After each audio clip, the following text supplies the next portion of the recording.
Hello everyone, I am Anuja Saxena from Legal Edge Tutorials. CLAT 2019 results are out and I have two of the CLAT rankers with me. They're going to introduce themselves now. Hi everyone, I am Shivangi Khare.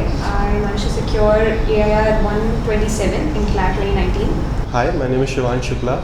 I secured an AIR of 122 in CLAT 2019. How has this journey been, this year of preparation with Legal Edge? How would you describe it? The year of journey has definitely been very defining. I have managed to find a completely different outlook and perspective towards a lot of things. Critical reasoning जो कि एक बहुत ही important part था उनकी preparation का, वो हमने build किया है और एक क्रिटिकल आई हर चीज़ को देखने का जो हमें मिला है वो बहुत ही यूनिक एस्पेक्ट था प्रिपरेशन का, जो मुझे बहुत ही मज़ा आया करने में. I believe that it will be no exaggeration if I say that this has been the most productive year of my life. My domain of knowledge has been expanded in a way that I do not think that it would have been done anywhere else. So yeah, Legal Edge has played a huge role because the competition provided here and coupled with the hard work and the guidance of teachers, I guess it has a lot to do with my score in CLAT 2019, and hopefully I'm going to into a top national law school. So without Legal Edge it wouldn't have been possible. Shivangi, as we have discussed, I know about you, you have been a reader for a long time. Did it help in the preparation?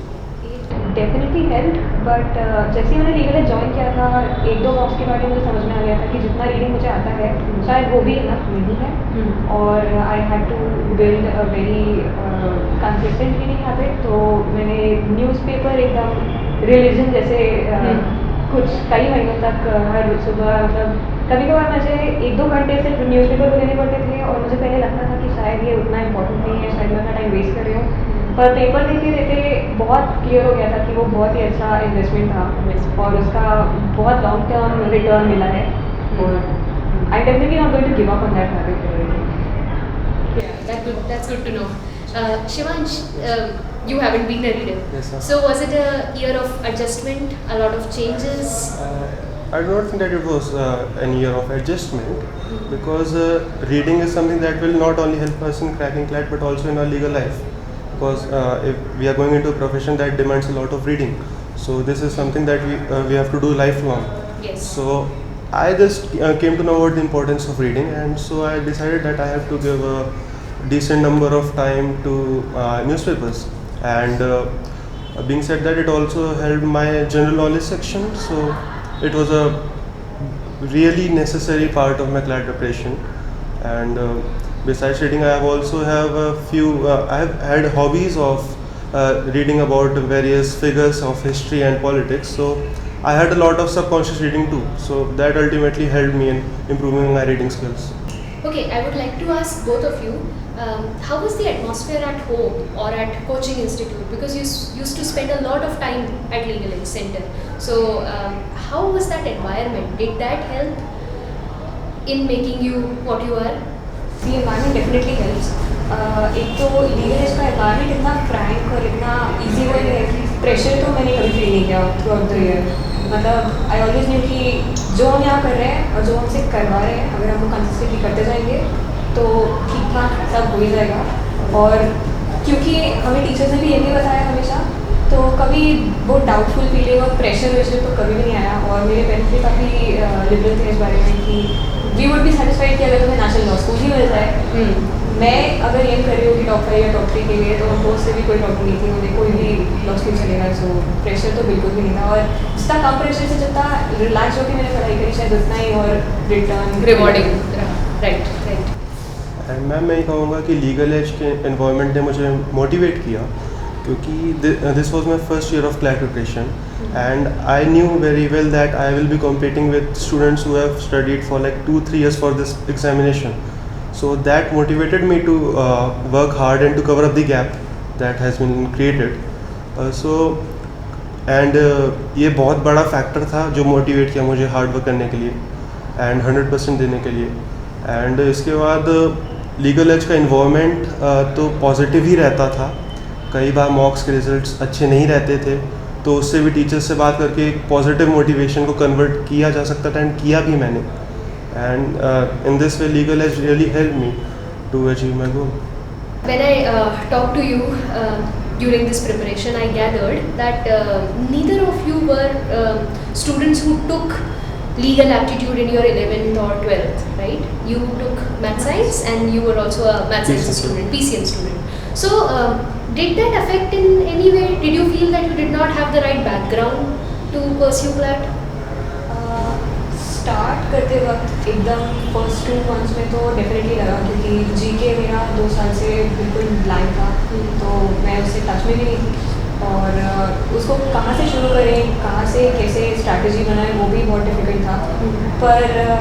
पर teachers के motivation से, teachers के guidance के अंदर जो उन्होंने बताया उसमें से कुछ आपको सूट करता है, कुछ नहीं सूट करता है, ट्राई एंड हिट ट्राई हाँ हो जाता है. I believe that legal aptitude में ऐसा कुछ नहीं है कि लीगल आपको आनी चाहिए लीगल तो ही आपको बनेगी. उसमें आपको प्रिंसिपल्स रहते हैं, एंड अगर आपकी रीडिंग स्किल्स अच्छी हैं, basically legal aptitude also checks language. तो अगर आपकी रीडिंग स्किल्स अच्छी हैं तो I do not think that आपको बहुत ज़्यादा प्रॉब्लम होगी. और इसमें कोई दो राय नहीं है कि आपको उसमें प्रैक्टिस करनी पड़ेगी. हर्ष सर ने मुझे स्टार्ट में ही बोल दिया था कि लीगल में टाइम लगेगा. So I was patient. I didn't, bother of my legal aptitude scores in the early mocks. After that, after 2-3 months of preparation, I was scoring good marks in legal knowledge and legal aptitude section. So ultimately, it benefited me in the long run. क्या कोई ऐसी common mistakes थी जो बोली जाती है कि नहीं करना है बट हमसे हुई, या हमने अपने दोस्तों को करते हुए देखी और अब हम लोगों को बताना चाहते हैं कि ये नहीं करनी चाहिए? शुरू में जो आपके स्ट्रॉन्ग सब्जेक्ट्स होते हैं उसमें थोड़ा कॉन्फिडेंस आता है जब आप उसमें बेटर परफॉर्म कर रहे होते हैं, और कुछ लोग होते हैं जो उसमें थोड़ा वीक होते हैं, तो उनको देख के आपको लगता है कि may be you have a good start, और आपको कुछ और सब्जेक्ट्स पे टाइम देना चाहिए, और शायद आप उसको टोटली इग्नोर कर दें. और शायद बीच में हुआ भी ऐसा, तो वो मैं अवॉइड कर सकती थी, और उसके बाद मैंने किया भी. और स्ट्रॉन्ग सब्जेक्ट्स को जितना आप अच्छा करेंगे उतना आपको एज मिलता रहेगा. तो फिर बाद में उसका वो वाला साइड भी मैंने देखा है कि स्ट्रॉन्ग सब्जेक्ट्स को और स्ट्रॉन्ग करने पे जो आपको एज मिल जाता है वो. So complacency is a big no.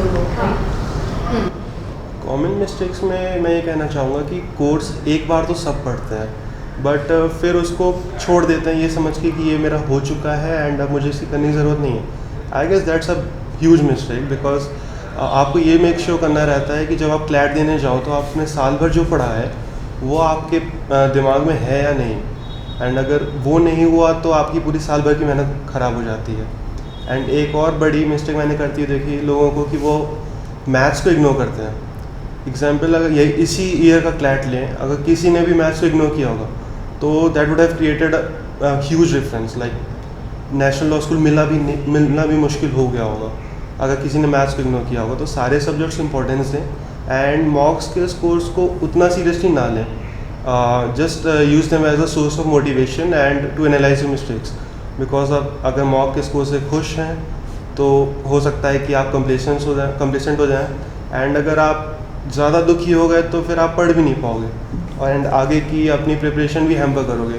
तो मॉक के स्कोर्स को जस्ट एज अ मोटिवेशन लें एंड हो जाना चाहिए, अच्छा हो जाएगा. Well, this entire year, you had your own share of struggles. So long classes, marathon classes, and incessant classes. Pretty much every single day. Very, very few breaks. Even on festivals and year ending, pretty much no breaks. This entire journey that we did together with Legal Edge, do you feel it's worth it? It's definitely worth it.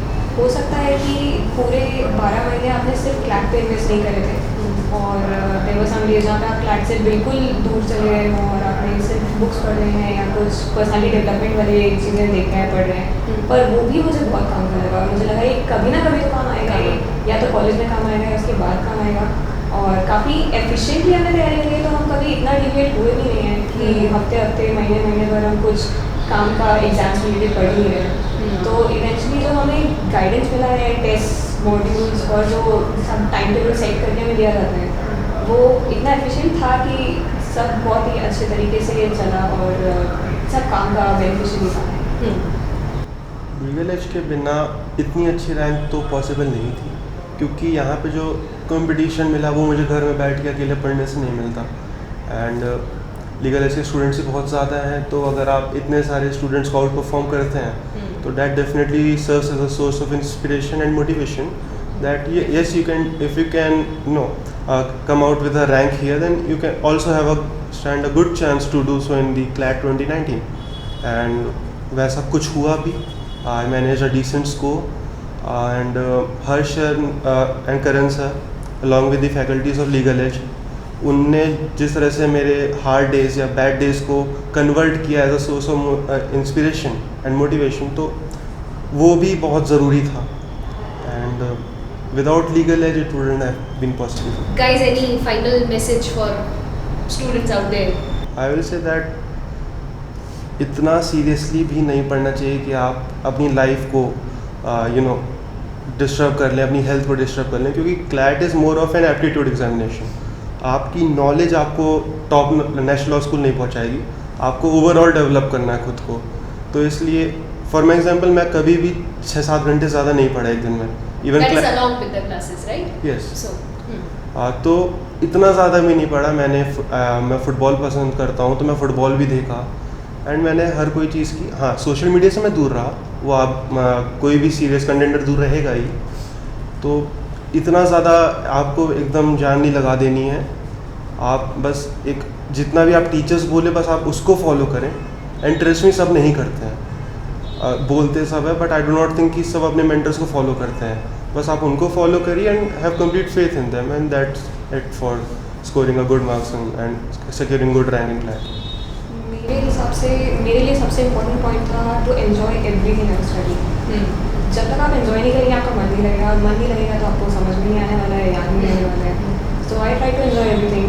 अगर long list of vocabulary है नहीं याद हो रही है तो उसको कहीं और ढूंढो, उसको टीवी सीरीज भी याद करो, उसको मूवीज़ में ढूंढो, उसको न्यूज़पेपर्स में ढूंढो, उनकी स्टोरीज ढूंढो. There were so many books, word for made easy, English is easy. उसमें इतने सारे इंसिडेंट्स की तरह के थ्रू आपको चीज़ें याद करने में मजा आता है. Switch to English songs, switch to English movies. जहाँ पे भी आपको प्रिपरेशन से कुछ भी मिल रहा है और आपको मज़ा आ रहा है तो वो बेस्ट है.